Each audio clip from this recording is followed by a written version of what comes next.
तुम्ही गावभेट दौऱ्यात येत असताना कोणत्या गावामध्ये गावभेट दौरे दिले आणि काय समस्या होत्या? तेथील लोकांनी तुम्हाला काय अडचणी? मी 27 पेनूर जिल्हा परिषद गट राजेश बाबूराव पवार काँग्रेस पक्षाचे अधिकृत उमेदवार.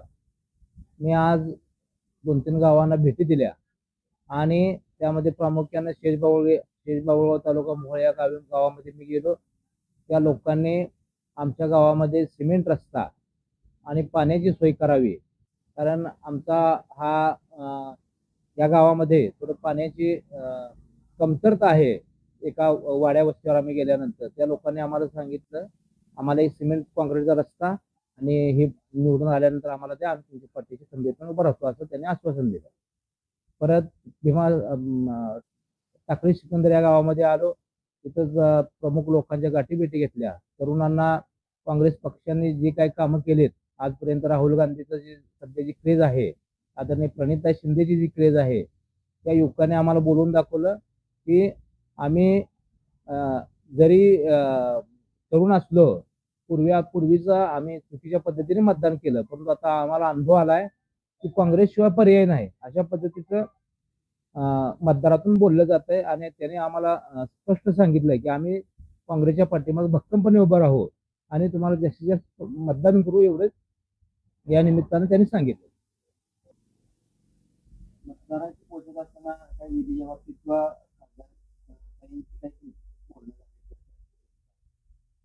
गावामध्ये गेल्यानंतर काही लोकांनी खासदार प्रणिता शिंदे यांच्याकडे मागणी केलेली आहे.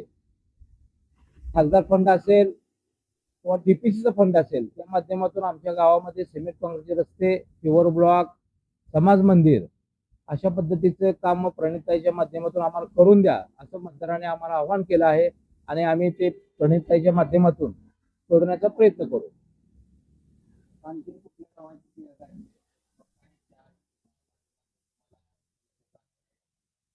आडेगावला आम्ही गेलो. आडेगावमध्ये बऱ्याच वाड्या वस्त्यावर प्रमुख पदाधिकाऱ्यांची आम्ही गाठीभेटी घेतल्या आणि ज्येष्ठ नागरिक यांची भेट घेतल्यानंतर त्यांनी असं सांगितलं की आम्ही पूर्वीपासून एकनिष्ठ काँग्रेसची माणसं आहोत आणि खासदार प्रणिता शिंदे यांना आम्ही भरभरून मतदान केलं, त्या पद्धतीनं आम्ही तुम्हाला सुद्धा मतदान करू. कारण प्रणिताईंनी खासदार झाल्यापासून आमच्या गावाला 2दा-3दा भेटी दिल्या आणि ज्या काय आमच्या समस्या होत्या त्या प्रामुख्याने त्यांनी सोडण्याचा प्रयत्न केला. त्यांच्यासारखंच तुम्ही सुद्धा आमच्या समस्येविषयी काम करावं, अशी त्यांनी आम्हाला अपेक्षा व्यक्त केली आणि आम्ही सांगितलं आम्ही प्रणिताईच्या पाठीमागं खंबीरपणे उभे आहोत आणि प्रणिताईचा विश्वासू म्हणून मी तालुक्यामध्ये काम करीत आहे. तर प्रणिताईचे जे काही दौरे असतील, गावभेट असेल किंवा अनेक जे आता खासदार फंड असेल किंवा डीपीचा फंड असेल, ते मी खासदार प्रणिता शिंदे आणि जे काही गावातील ज्यांनी मागणी केली लोक आहेत त्यांच्या माध्यमातून आम्ही प्रामुख्यानं या त्या गावाला निधी देण्याचं काम केलं आहे. त्याच्यात आज आम्हाला अतिशय चांगल्या पद्धतीने फायदा होत आहे आणि जनतेतून काँग्रेसविषयी आणि खासदार प्रणिताविषयी अतिशय चांगल्या पद्धतीचं मत आहे, हे आम्ही आता क्रॅश करू शकतोय असं आम्हाला वाटतंय. दुसरीकडे सांगायचं झालं तर आता सध्या धनशक्ती विरुद्ध जनशक्ती अशा पद्धतीचं मतदारामधून बोललं जात आहे आणि तुम्ही फक्त मतदाराच्या गाठीभेटी घ्या आणि तुम्ही यावर जोर द्या, आम्ही तुमच्या पाठीमागे खंबीरपणे उभा राहतो, अशा पद्धतीचं मतदारातून बोललं जातं. सगळ्यात जास्त मताधिक्य खासदार ताईंना यावेळेला मिळालं होतं, त्याचाही तुम्हाला या गटामध्ये पुढे फायदा होईल असं वाटते का?